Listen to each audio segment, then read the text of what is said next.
Et maintenant, direction le futur. Avec le salon Vivatech, la grand-messe des nouvelles technologies qui revient pour la deuxième année à la porte de Versailles. 2 jours, 3 jours même pour découvrir les nouveautés de demain, mais aussi les innovations d'aujourd'hui avec notamment cette entreprise qui vous propose donc de faire le plein à la maison. Le service qui s'appelle Pompe fonctionne déjà depuis 6 mois en Ile-de-France. La seule condition, c'est d'avoir un parking et pour le reste, vous n'avez rien à faire, Émilie Defay.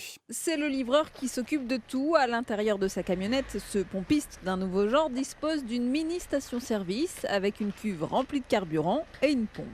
Voilà, et ensuite, je fais comme dans une pompe à essence normale.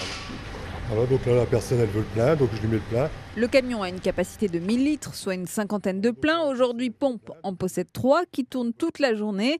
Le carnet de commandes est en effet bien rempli, principalement grâce à des entreprises comme cette agence de location de voitures près de la gare de l'Est.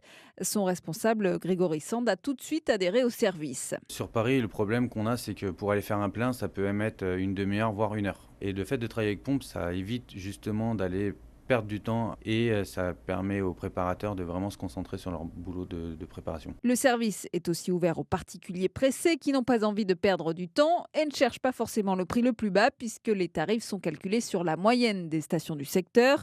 Mais avec la raréfaction des pompes à essence, le service a de l'avenir, assure son cofondateur Stéphane Robin. À Paris, effectivement, il y a de moins en moins de stations-service. Il y en a moins de 100 cette année. Et les projections officielles prédisent qu'il y en aurait entre 40 et 60 en 2020. Du coup, c'est effectivement une disparition des stations-service qui va pousser les gens à chercher de plus en plus sur les extérieurs de Paris pour avoir du carburant. L'entreprise est en plein développement. 6 autres camions devraient arriver d'ici l'an prochain. Émilie Defay qui présentait donc Pompe, nouveau service de livraison de carburant à la maison, l'un des nombreux exposants de Vivatech.